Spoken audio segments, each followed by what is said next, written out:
Assalamualaikum warahmatullahi wabarakatuh. Apa kabar sahabat pelajar Indonesia dimanapun berada? Pada pertemuan kali ini kita akan membahas materi tentang strategi dakwah Islam di Indonesia. Salah satu faktor Islam mudah diterima oleh penduduk Indonesia adalah karena metode dakwahnya yang sangat persuasif. Lalu bagaimanakah dakwah Islam di Indonesia? Mari kita simak tayangannya berikut ini. Tahukah kamu bahwa perdagangan merupakan strategi dakwah Islam pertama di Indonesia? Strategi dakwah dengan perdagangan ini telah dilakukan oleh para pendakwah di Indonesia sejak awal abad ke-7 hingga abad ke-16 Masehi. Para pedagang dari bangsa Arab, Persia, dan India datang ke wilayah Indonesia untuk mendakwahkan Islam dengan cara melakukan transaksi dagang terhadap penduduk pribumi di Indonesia, sehingga orang-orang di Nusantara tidak merasa sedang menerima ajaran agama Islam, tapi mereka menerima ajaran tersebut seiring dengan transaksi perdagangan yang dilakukan oleh orang-orang Islam yang berasal dari negara Arab, Persia, dan India. Strategi dakwah Islam melalui jalur perdagangan ini sangatlah efektif karena tidak hanya melibatkan kaum biasa, tapi juga melibatkan para raja dan bangsawan dalam transaksi perdagangan, sehingga tidak jarang para raja dan bangsawan ikut memeluk agama Islam. Strategi dakwah Islam berikutnya ialah melalui jalur pernikahan.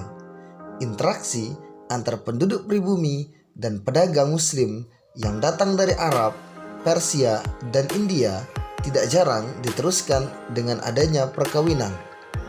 Selanjutnya, dalam prosesi perkawinan, pihak pribumi harus mengucapkan kalimat syahadat sehingga perkawinan ini menjadi media yang efektif dalam penyebaran agama Islam.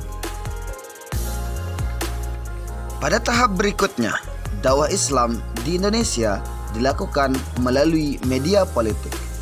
Proses Islamisasi melalui media politik dilakukan secara bertahap dan berkesinambungan antara penguasa dan pemerintahan. Setelah penguasa atau raja masuk Islam, maka hampir bisa dipastikan seluruh rakyatnya juga akan memeluk agama Islam. Penyebaran agama Islam juga menggunakan media pendidikan. Penyebaran agama Islam melalui media pendidikan dilakukan di pondok pesantren. Pesantren menjadi media yang efektif dalam proses Islamisasi di Indonesia. Pesantren selain mengajarkan ilmu agama, juga mengajarkan keterampilan hidup yang dibutuhkan oleh masyarakat Indonesia kala itu.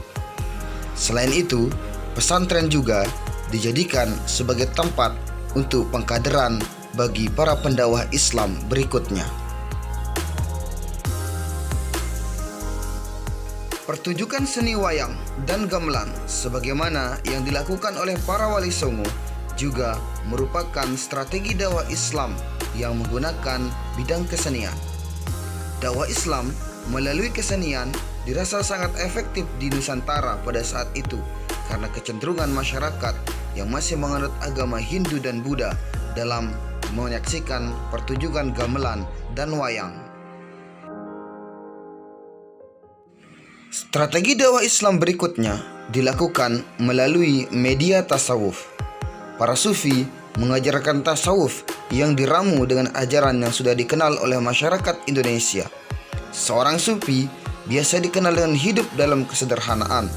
Mereka selalu menghayati kehidupan masyarakatnya dan hidup bersama di tengah-tengah masyarakat.